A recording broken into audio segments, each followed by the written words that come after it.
there, and welcome to my YouTube video. My name is Suzanne Bryan, and in this video I'm going to demonstrate how to reclaim wool yarn from a blocked swatch so that you can reuse the yarn. I call this repurposing the yarn. This swatch has been blocked. It's for an upcoming sweater that I'm working on. Isn't it cute?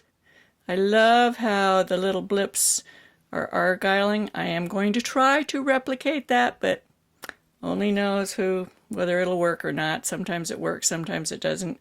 There is a way to do it, but it doesn't always work for me. This is the yarn tail that was not knitted, and you can see it's nice and straight, even though it was blocked. It's not curly.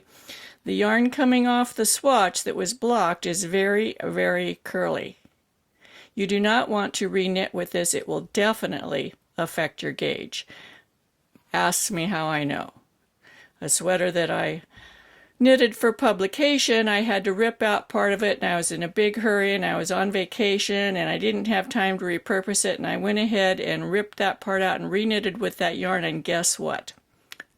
It was a total failure. You could definitely see the transition from where it was the non-blocked yarn to the blocked yarn. It was horrible.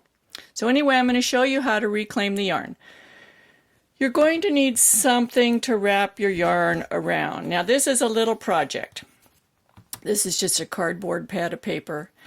For a big project like a whole sweater, I use a nitty knotty. But for something small like this, just a little swatch, you just need something to wrap your yarn around as you're ripping it out to keep it from getting tangled. Believe me, if you just make a big pile of this on the floor, it will tangle and you'll spend hours untangling it.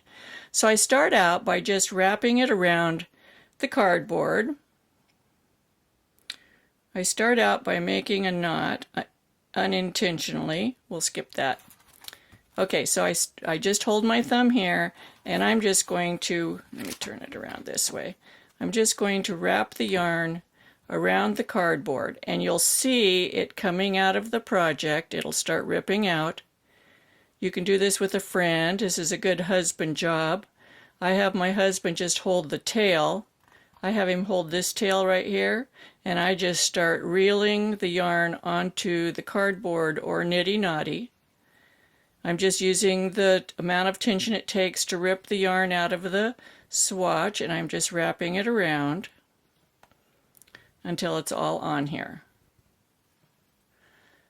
I'll speed this up.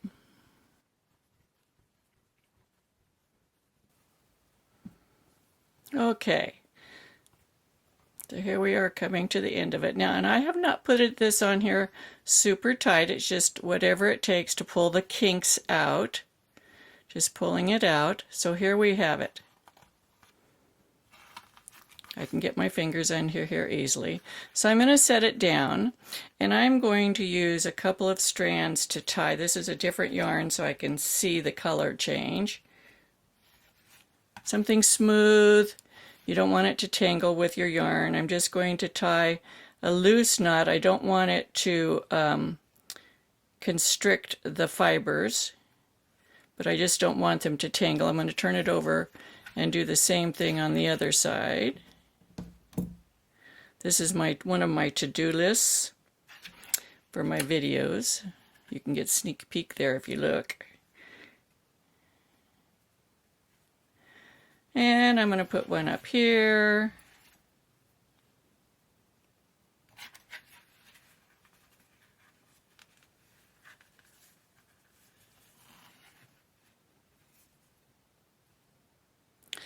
This is important. If you forget to do this and you put it in the water, you'll never forget again, because you'll just end up with a tangled mess.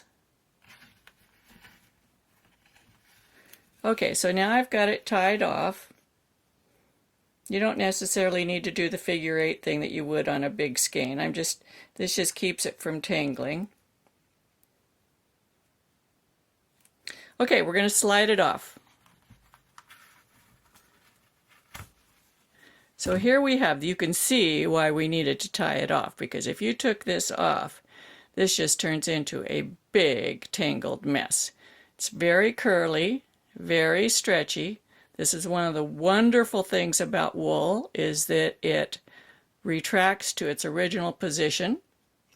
We're going to take this whole thing and we're putting it in this cup of water. Now notice that it's just floating on the top. If you did not push this under the water and let it sit here all night, guess what? It'd still be floating in the morning. So you've got to take your fingers and just press it down under the water. Allow the air bubbles to come out. Don't agitate it, just press it under.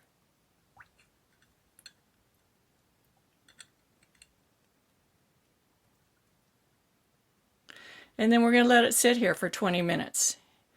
And then we'll be back and I'll show you what to do next. Alrighty, so it's been more than 20 minutes. Our little Swatch yarn is down here in the water and I'm going to take it out. And you can see it just looks like a big pile of spaghetti. So what I'm going to do is I'm going to reach down in there and grab one of those green yarns. Remember I said to use a different color so that we can lift it up. That gives us some sort of organized way. And so I look down here to make sure that I'm not crossing the yarns across that string that's tying it. That looks good like that. It's not crossed, and I'm going to lift it out of the water and I'm going to squeeze the excess water out as I do this. I know you can't see this very well right now, but you will in a second.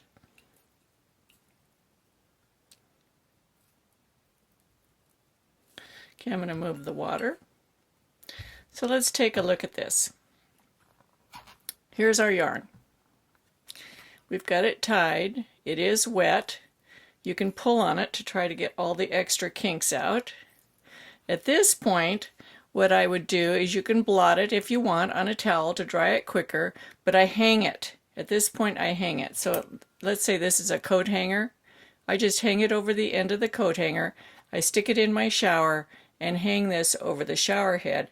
And every once in a while I rotate it like this so that the part that's hanging over the hanger gets a chance to have some more air to it. And I allow it to dry. Once it's dry, you can wind it back into a ball. But the kinks are all gone now. This is reusable. This is like brand new yarn. You can use this to knit with and you will get the exact same results that you did from your new yarn before it had been knitted. So this is how I reclaim yarn. It works the same for a larger project like a sweater. I just use a bigger device to wrap it around like a nitty knotty so that I can actually put it on a swift and wind it into a ball when it's dry. I hope this helps you. This is in conjunction with a knit along that I'm doing on Ravelry. It's called It Takes a Guild cardigan. It's a raglan cardigan top down with a shawl collar and pockets. You can join us. I'll put links to the project and my group down in the description of this video. And I hope you come back and join me again soon. Happy knitting!